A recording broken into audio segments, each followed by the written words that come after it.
and welcome to How to Deal When the Shit Gets Real podcast. I'm Rietta. And I'm Connie. And today we are here with Tabitha Martin. So Tabitha, tell us a little bit about yourself and how you deal.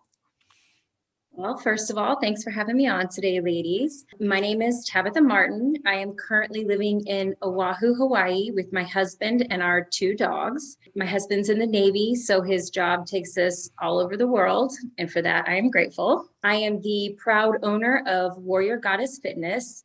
I created Warrior Goddess Fitness after my own struggles with health and fitness, and I now work with women all over the world to help them achieve balance in their fitness, nutrition, and emotional health. Oh, I like that. I like the adding on of the emotional health, because that does have a lot to play with fitness and especially eating, for me at least. And it is, like she said, a balance. Like, I feel like that's a very important word to include. It's all a balance. Yes, they are all connected. And when one area is lacking, the others definitely suffer. So I know your journey, according to our pre-interview, kind of started with PCOS. So can you talk to us about your PCOS journey and how it started and where you are now? Yes. Okay. So this is a little bit of a long journey, and it's kind of crazy to me whenever I talk about my journey with PCOS, which is, for those that don't know, that's polycystic ovarian syndrome. It almost feels like I'm talking about a different person or a previous life. And I guess that's because pre-diagnosis, that's exactly what it was for me. It was a different life, and I was a completely different person. My diagnosis was in 2006. So at the time, I was actually in the Army for what I thought would be a 20-year career. I was married to my first husband, and we had just bought our first house. From the outside looking in, my life was very ideal. I was checking all of the boxes. I was living my life according to societal norms. You know, I had a career, I got married, we bought a house. So in my mind, the next step for us was, now we have a baby. I was actually diagnosed because I was seeing my doctor because we were having a hard time getting pregnant and didn't know why. I went in, I had blood work done, and we ruled out a lot of issues that we thought maybe were happening, and they diagnosed me with PCOS. And honestly, the diagnosis should have brought me some sort of relief, because it was giving me answers to a lot of other health issues that I was having. Except the thing is, I didn't realize they were health issues, like unexplained weight gain, even though I was working out and I was eating what I thought was healthy. I had irregular cycles, excessive hair growth, like mood swings and acne, like all this like big, beautiful stuff. I was basically living in a constant state of like dis-ease. But to me, I thought that was normal, right? Like, I'm like, this is just the way that I feel. This is my life, right? So when I got that diagnosis, that basically was the answer to why I felt this way and a way to move forward from it, I actually took it and I wore it like a label, almost like, I am damaged goods. I have PCOS. There's something wrong with me. I was the reason that we couldn't start a family. It made me feel like a failure, and it made me feel worthless as a woman and a wife, because I couldn't do what I thought I was supposed to be doing. And to be completely honest and transparent, at the time, you know, this was my first marriage, and it was not a great marriage. And I know I've heard so many people say this, even though it's not the right answer. To me, it was like, this is something I needed to do to make my marriage work. And, you know, and a lot of people think that way. So you're not alone in the fact that you thought that way. Yeah. And, you know, I was younger. And in that moment, there was no telling me any different. The crazy part about it, though, is after my diagnosis, you know, I'm at the doctor, right? And they tell me I have this crazy hormone imbalance. And instead of getting to the root cause of my hormonal issues, because there's always a root cause, they did what most doctors will do, and they gave me medication. They gave me 2 medications, and they said, you're going to take metformin. And metformin is often prescribed to women with PCOS, and it's just it's a medicine that helps balance blood sugar levels. It's actually a medication that is prescribed normally to diabetic. Then they also gave me Clomid to help with ovulation.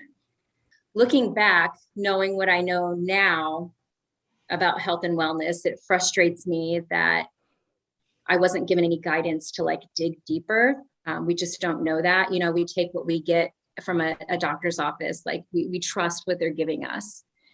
And I was told essentially that the only way to fix this is to take this medication. Now, along with giving me the medication, the doctor did also tell me, she was like, hey, you need to eat better and exercise and lose weight, which completely confused me because at the time I was doing pretty consistent physical training. I was in the Army. So, I did my PT in the mornings, 5 days a week. And I was actually running half marathons and had my eyes set on running a full marathon. At the time, I really thought that I was eating well, and I didn't, so it didn't make any sense to me. I'm like, I don't know what that means, obviously, because I thought I was doing that. I was like, yeah, I don't know how I'm going to work out more. And I don't know how I'm not eating healthy. But at the time, what I didn't realize is that the way I was eating was what I like to refer to as advertisement healthy. Oh God. Yeah. I thought that it was good when I ordered a skinny vanilla latte because I ordered the skinny vanilla latte. Thought anything that was marked, low fat or diet was okay. I just, I didn't know any better. I totally understand that because that's how I used to be eating when I was like in college and like my first few years of marriage. I was like, yeah, it says healthy. Yeah. And it's like, no, it's more than like your food and what you eat is more than whether it's advertised to you on the box as healthy or not. Typically anything with a buzzword is off limits for me now. I try to keep anything prepackaged under 3 ingredients, a label whore, like I'm all about reading the labels and what's in there. But that took me like many, many years and many, many diets.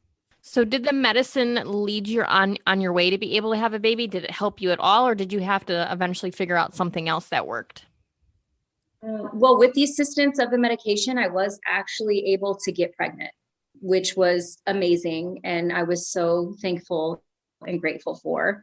However, from the very beginning of my pregnancy, it came with complications. I actually found out that I was pregnant when I was in the emergency room for something else.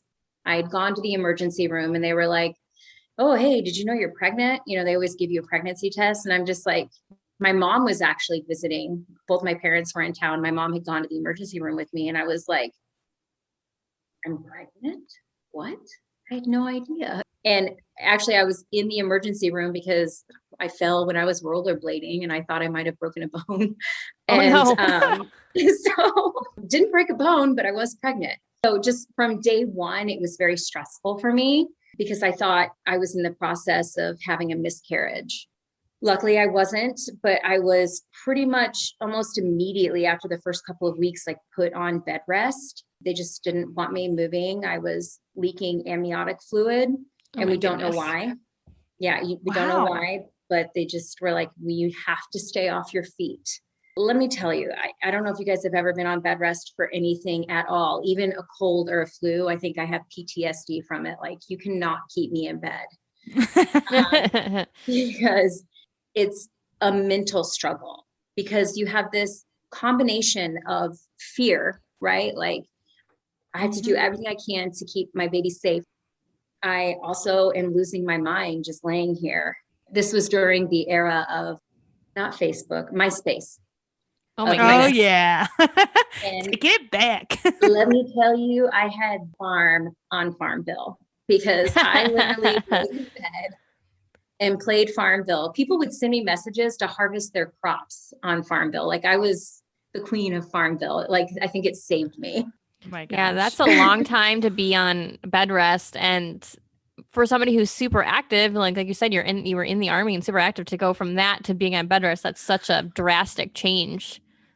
I think what was really hard for me is I did not have a good support system at that time in my life. the military lifestyle makes it hard enough, like, almost like this transient lifestyle.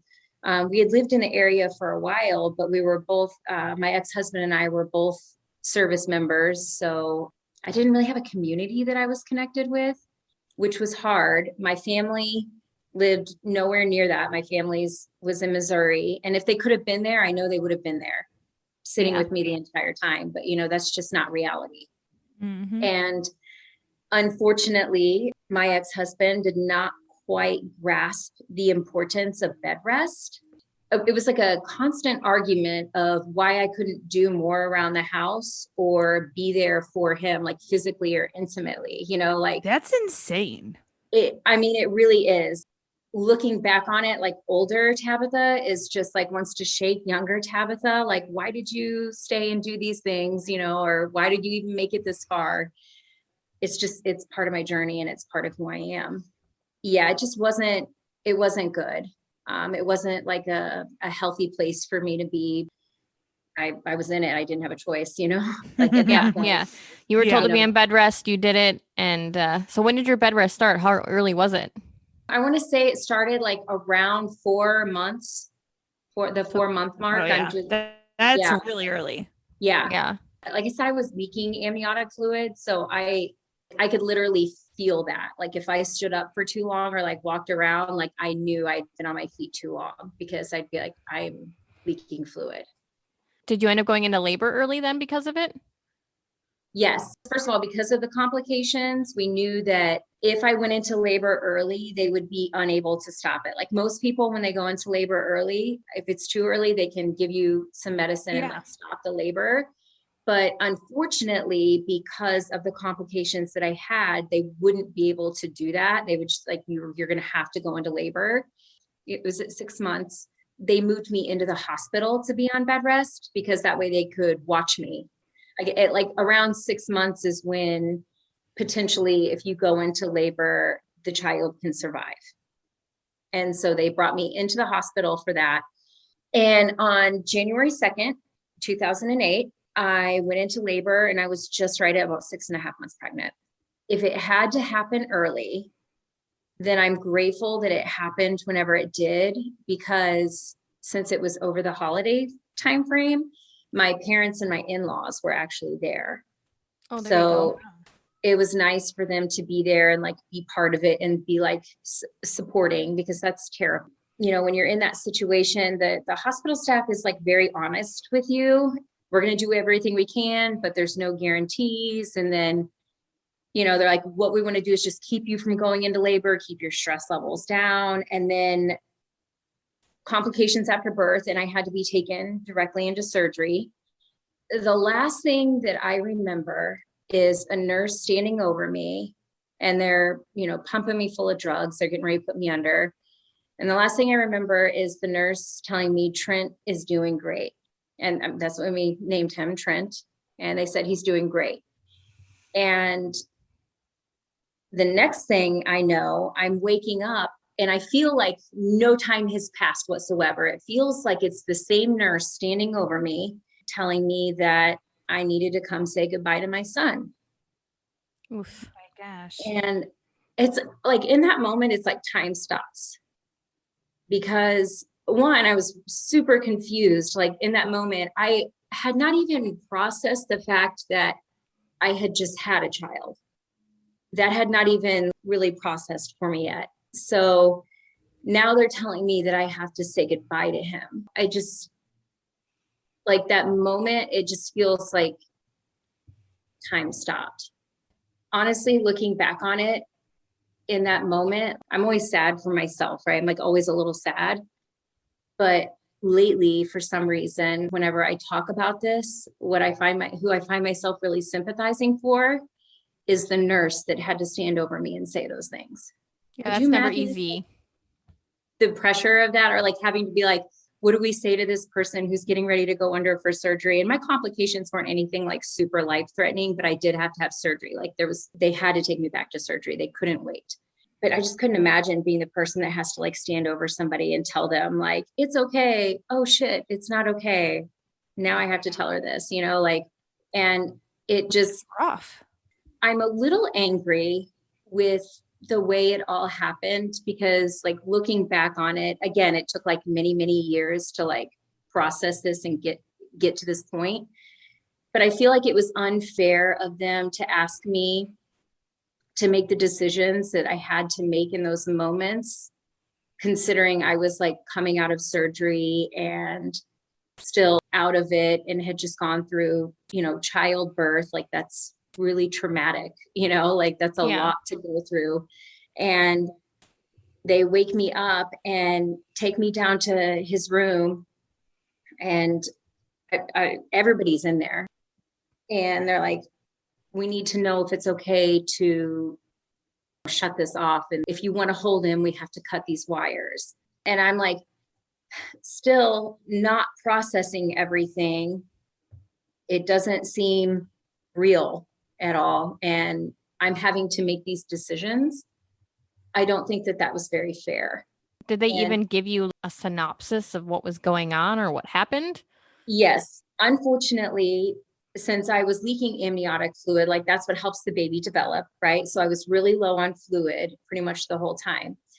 And because of that, his lungs were underdeveloped.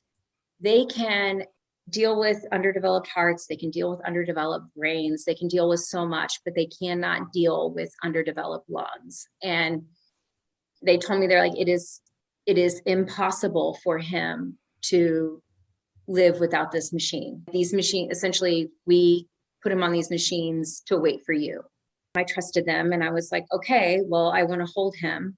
And there was no doubt in my mind in that moment of, did I make the right decision? Did I just say the right thing? Like in that moment, everything felt right. Like I believe what they told me, and I will always believe what they told me, because I don't think I would be able to sleep at night if I didn't. You had to hold him, even if he wasn't going to stay with you as a mother, you had to hold him and touch him. And I mean, I feel like that's just a part of it. You have to do that. Yes. And I mean, he was tiny. He was only 1.5 pounds. Oh, sweet boy. Super tiny. I almost felt like I was just holding a blanket. Aw. That was probably one of the hardest things I ever had to do in my life, was say that. And I definitely went through some ups and downs, like through my grief process of making the right decision. But I know that I did. And that was a lot that happened to you in one day. You gave birth, you had surgery, and then you had to make the decision. Like that's a lot of things to happen in a very short period of time. Yes. I'm grateful that my parents were there and that my in-laws were there and that they got to meet him. And you had some support. My parents wanted to stay for a while, but I did at one point finally just had to ask them. I'm like, I need you to leave. I love you, but I need some space. I need to grieve. I was real lost there for a while, but I needed them to go because I felt like I was catering to other people versus just catering to yourself and figuring out your grief. So the tricky thing about grief is that it affects everybody differently, right? Everybody copes with grief differently, and their timeline for grief looks different. My first marriage, like I said, it already wasn't a great one, and we both grieved very differently. For me, I feel anyway, like, because we never really talked much about it, but I feel like the loss was a little more real for me. I'm the one that carried him. I'm the one that went through all of the traumatic events, and he was never a super supportive partner through all of it. So he was always kind of like a little bit detached from it. It definitely affected our relationship, and it was like the nail in the coffin. We just were not strong enough to deal with that together at all. And I know now that I'm in a happy and stable marriage, that was the right decision. I do hate, though, that it came from such a negative place. Looking back on it now, from my current mindset, I know that I was selfish in my grief and that I probably could have been like a little more supportive. But talking about all that in hindsight is super easy. Yeah. And actually, if I were to go back, I don't think that I would be any better in that situation, because, it's easy to sit from the outside and look in and be like, well, I mean, you should have maybe just been like, are you feeling okay? Because I wasn't feeling okay. And I was so sad that I didn't have anything to give. Yeah. Mhm. We had another guest that talked about that, but she found, I don't want to say comfort, but she found that handling her daughter's grief helped, because she had another child, helped her handle the grief of her son. So, when you don't have something like that, when your husband isn't on the same playing field, or you don't have somebody else that you relate to, got to be harder. I mean, obviously I don't know, but that's the only thing that I could concur from it, and for what you're saying and what she's saying. But Yeah. also good for you for recognizing what, at least showing that you've grown as a person. That's good for you, because not everybody has that traumatic of a loss and then grows as a human being. Right. And that's something very, very deep to just be like, I'm going to skip over this. Like, that's not gonna, it's not going to happen. In saying that, I think that the biggest relationship that was affected through all of this, honestly, is the relationship with myself. With my marriage and with the way things turned out, I wasn't happy. And I knew that things needed to change. I learned the hard way that life isn't fair. But if I'm going to get one, I better make it a damn good one. I felt like I owed that to my son. He doesn't get to experience life. He doesn't get to experience all the awesome things in this world and all the greatness that there is out here. So I should do that in honoring him. So the loss of my son actually kind of started the metamorphosis of who I am today. Yeah. So now he's basically still with you in a way. You changed and grew for him and because of him. Yes, absolutely. So did your love of fitness become born out of this darkness? Absolutely.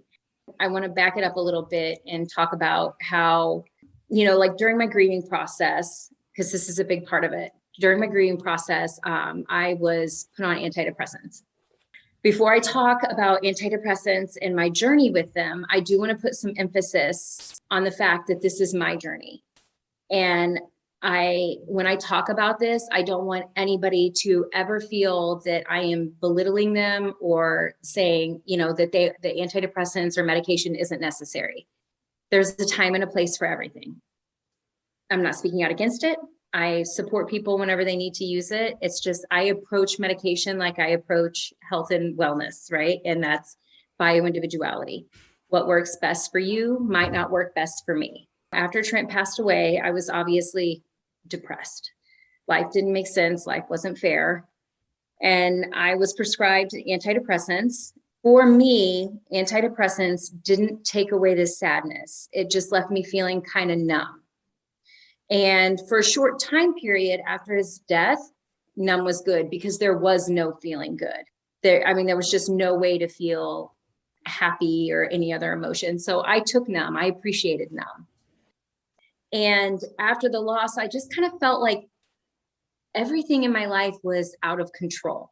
I had no control over anything in my pregnancy. It was traumatic from the start, from day one of it. It was always stress and am I losing the baby? Before him, I was diagnosed with PCOS. So I felt like I didn't have control over my body. I couldn't control my weight. Now my hormones were completely psycho because of childbirth. Your hormones completely change. I'm depressed. All my milk's coming in. So my boobs hurt and I'm sad because my milk is coming in and I don't have anybody to give it to. And I couldn't control anything. I felt like I was spinning. And that is where the fitness portion of it starts to come into play. It's a spring day in Virginia. I have my window open, like the breeze is blowing, the sun is shining. And I'm like, it actually looks really beautiful out there. I think maybe I'll go outside and maybe I'll go for a run. And I don't know why I was being drawn to like go take a run, but I'm drawn to go take a run. And I was like, I could get out of the house anyway, because I don't want to talk to my ex-husband. I don't want to deal with anything in here.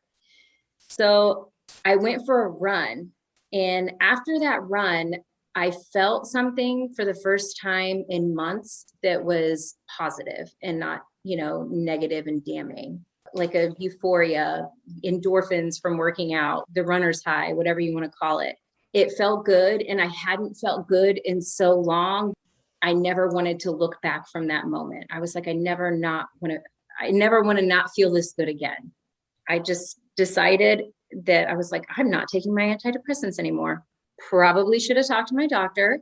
But I also had no desire to go back to the doctor. You know, I was just like, nope, I'm making this decision for myself. I'm like, if I feel sad, I'm going to go for a run. And that kind of started my journey into health and fitness. So when you first started, was it like, yeah, I'm going to run like every day? Or like not every day, but like, I'm never going to stop running because, you know, you're so sad. Yes. And then it's like, okay, I can finally back off a little. Yes. That's good. But I was so out of shape that there was no way. I was going to say, after being on bed rest and then going through the whole pregnancy and everything, like your body was probably like, what is happening right now? What are you doing to me? Because you were kind of running, did you have any, like, was your body like, oh my God, she stopped taking this medicine and now she's running? Was there like any moments where your body was like, what is happening, aside from the fact that you just started running, or was it okay? No, everything it was fine. Nothing like stopping the medicine and like starting the exercise definitely did not negatively impact me, or I didn't feel it if it did. But I mean, I was only on antidepressants for a couple of months. Did they ever give you therapy as an option, or was medicine just the only thing that they gave you? There was a couple of grief counseling sessions before we left the hospital, but that was it. I did not receive a lot of help like I should have. Yeah. That's a bummer. If there were resources available, I did not know about them. And I was in no place to like reach out and find the resources. Yeah, like look for them, because I felt like anywhere that I went, like when I did go back to work, now I'm the person, oh, there's Tabitha, like, what do we say? Ooh, do we say we're sorry? Like, what do we do? You know, like, you know, no one knows what to say around me. Nobody knows how to act around me. And like, everybody's sad for me. And I definitely could have used some more help, and I could have definitely used some counseling. But interestingly enough, 3 years after he passed away, so on his third birthday, and at this time, I'm fast forwarding a lot here, I was already out of the Army. I had moved to Charleston, South Carolina, and was starting my business. At that time, my sister and I had gotten a house together, and she has a son who is 6 months older than my son. And so moving in with her, it was good for me because I enjoyed it. I would be like, oh, this is kind of what he would be doing now. This is where he would be at, like, developmentally, you know? And so it was kind of cool to see that, but it also made it very real. And this is what's crazy to me. Like, I talk about like being sad and like making all these transitions. It wasn't until 3 years after his loss that it became real to me, that it had really happened. So it took 3 years for me to be like, oh my God, I had a kid and he died. It didn't seem real until 3 years later. And that's when I went to therapy on my own. I was At least you got there eventually. Yeah. I was like, I think I need to talk to somebody. And at this time I was dating my now husband, and I was very open with him about all of it. And I was like, hey man, just so you know, I have a little bit of baggage and I am really fucking sad. Son died, and he was actually really encouraging to me to like get, you know, he's like, maybe you should talk to somebody and it'll make you feel better. Or if you just want to talk to me, you can talk to me. But I didn't want to talk to him about it because it's weird and sad, and you don't want to make him sad. Yeah. So I got counseling, and it helped me immensely, like, come to terms with everything and start actually dealing with it. Like, I can't say I'll ever, or like, I don't want to say like move past it, because I'm never going to actually move past it. Just accept it for what it is, because I can't change it, you know? After this traumatic experience, is having kids something you still want, or is it too traumatic because of what you've dealt with? Tough one for me. You know, I was kind of back and forth on it for a long time. For the first 3 years after he passed away, it was kind of like that time frame where I wasn't really dealing with it. I was just rebuilding myself.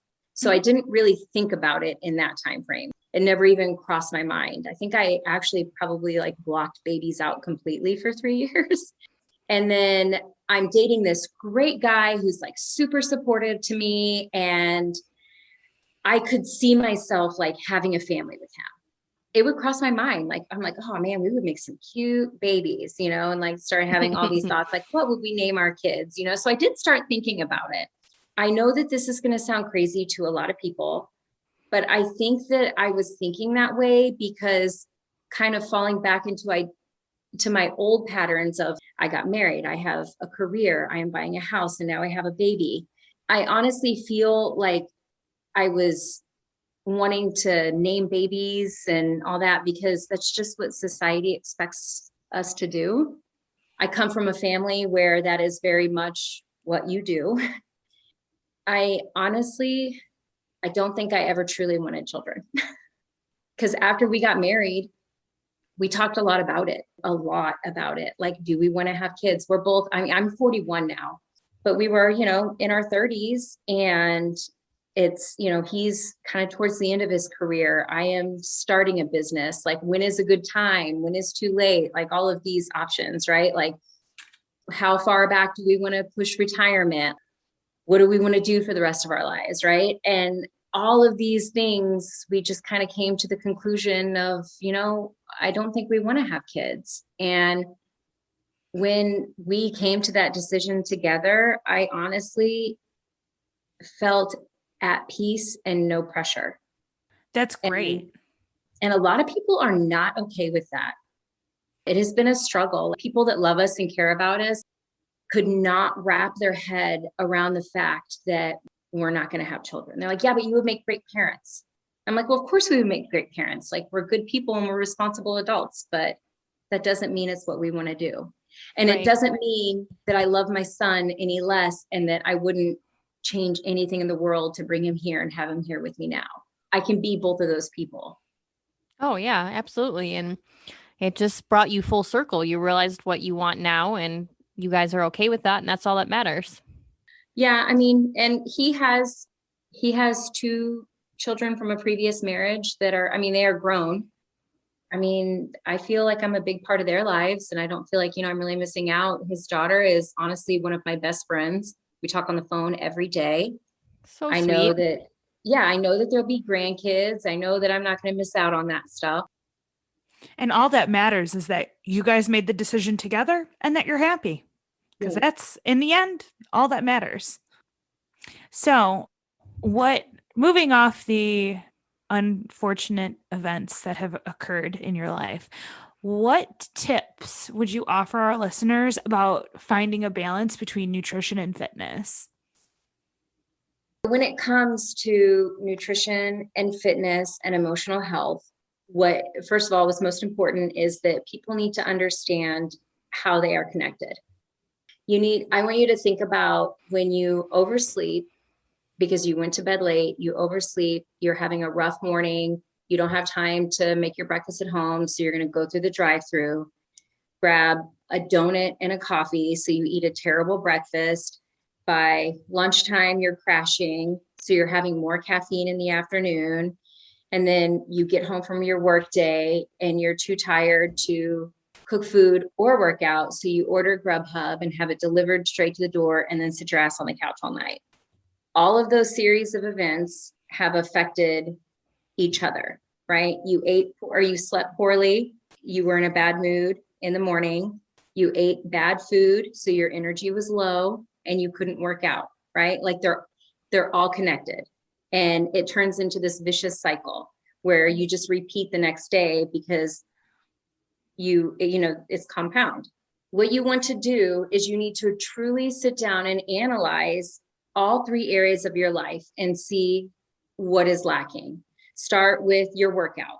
Do you have a workout regimen or scheduled time that you're actually committed to each week? You don't have to really do more than 3 days a week for just a healthy lifestyle of some sort of activity. 3 days a week is sufficient. Do you have that time blocked off, and are you actually committing to it? Nutrition. Are you following some sort of nutritional guidelines? Do you eat intuitively? Are you fasting? Are you keto, macros, calorie counter? I'm not saying any of those things are like right or wrong. Those are just examples of guidelines that you could follow. Do you have a structure in your nutrition? And do you have a healthy relationship with that structure? And then with your emotional health, you need to look at, when is the last time you actually made yourself a priority? Are you truly happy? Are you happy, or do you feel like you're just kind of existing, right? You're going through the motions of life.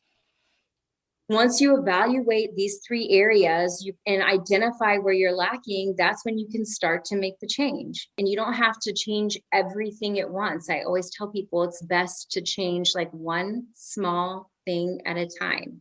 Make one small change and connect with yourself and see how that change affects you positively or negatively, and then make another change. I like that a lot. That's a lot of really good tips or advice or whatever. It took me a long time to get there. When I got into health and wellness, I was talking about, like getting off antidepressants and like going running. Actually, that like sparked, a bunch of change for me. And once I realized running made me feel good, right? My exercise portion made me feel good, better emotionally, like it helped me get my emotions in check, right? So now I've got my fitness going. I'm emotionally feeling better because of that. And now I'm like, I remember when I was diagnosed with PCOS and my doctor was telling me I need to eat better, but damn it, I do eat good. Do I? Let's see, how do I eat? And like started really like dissecting my nutrition and doing more research into what actually healthy eating is. And then I started feeling even better, right? So I was like, okay, and if I didn't get my exercise in, or I ate a crappy meal because I was feeling sad or depressed, I realized I needed to like adjust something. And the better I got, I started like giving advice to other people. I'm like, hey, you should try this. You should try this. And my friends were coming back to me and they're like, oh my gosh, that worked so well. Thank you so much. Like, thanks for helping me make this change. And I'm like, dang, I'm good at this. All right. Hey, this makes me really happy helping people. I really like this. I want to help people more. And that actually went into like a total career change. I was like, I'm leaving the Army. And I thought my parents were going to have an aneurysm because I left the military after 10 years of service. Oh, like wow. I was at the halfway point. Like that's a big walk away. Yes, it is. I was like, no, I'm not happy. I'm not fulfilled in the Army anymore. It doesn't bring me joy. And I'm telling you, when I say that if I'm going to live my life, I'm going to do the things that bring me joy, I am not kidding. I was really lucky with where I was stationed and the schools that were available to me there. So it just kind of helped like my career segue very quickly. Yeah, all because I was figuring out that it was all connected. It brought me to a complete career change. Now, did it end up helping with your PCOS symptoms too? Absolutely. So now I know when I'm slipping, like my body will tell me very quickly that my hormones are out of whack. So I know how to listen to it now. But like, yes, it has helped me. I have regular cycles. I can keep my weight in check. It is still a struggle for me because if you have PCOS, it is definitely harder to lose weight. But I have figured out how to exercise to best benefit my hormones. Yeah, the way I eat and everything, I can't say I don't have PCOS, but I could go in and have, if I do my blood levels and have my blood levels checked, I am a completely healthy 41-year-old woman. That's awesome. So is running still your favorite exercise, or do you have a new one now? Absolutely not. Same. I do not run much anymore. In 2019, I had a bucket list item that I wanted to complete a full Ironman before I was 40. I did it, but that was a lot of training. That was a year of training. And so an Ironman, the last portion of an Ironman is a marathon. So Good you God. swim, Gross. 2.6 miles, you bike 112 miles, and then you run 26.2 miles in the same day. No, thank you. Yeah. So, No, thank you. yeah, I say no thank you now too, but I did it once. Like, I did it once. It's good. We're good. Yeah, I was like, bucket list one and item. done, my friend. I like to push myself out of the comfort zone. So I did it. But that year of training and running and all of that, it's like I lost my love of running with all of that almost. So now my favorite exercise actually is walking my dogs. It brings them joy, which brings me joy. And then on my dog walks, I usually get like my best business and life epiphanies of next direction. I feel like all dog parents can relate to that. Yep. But anyway, last question, I think. Rhea, do you have anything else? Or Nope. can I do the last question? Nope. Do All the right. last one. You could have any meal. What would it be? Oh, no contest to this. Hands down, always go for a bacon cheeseburger with grilled onions. Oh, Oh. a person after my own heart. That's like my favorite kind of burger. Can we be friends now? Yes. Well, here's the real question. I guess not the real question. Here's part of the continuation of the question. How is your burger done? Medium. Medium all the way. Medium. See, we're going to Yeah. be friends now. Yep. Only because of we love the same burger. I actually, like, if we're going to a burger joint, like, that's literally what I look for. And every time they have the grilled onion mushroom combo, I'm like, oh God, why did you have to ruin it? Yes. I'm like, can I get that with no mushrooms, please? No fungus? Yes. Yeah. Onions are the best in like everything. Everything needs Yes. onions. Yes, I agree. This is How to Deal When Shit Gets Real. Don't forget to check out our episode every Friday. Rate, review it. See you next Friday.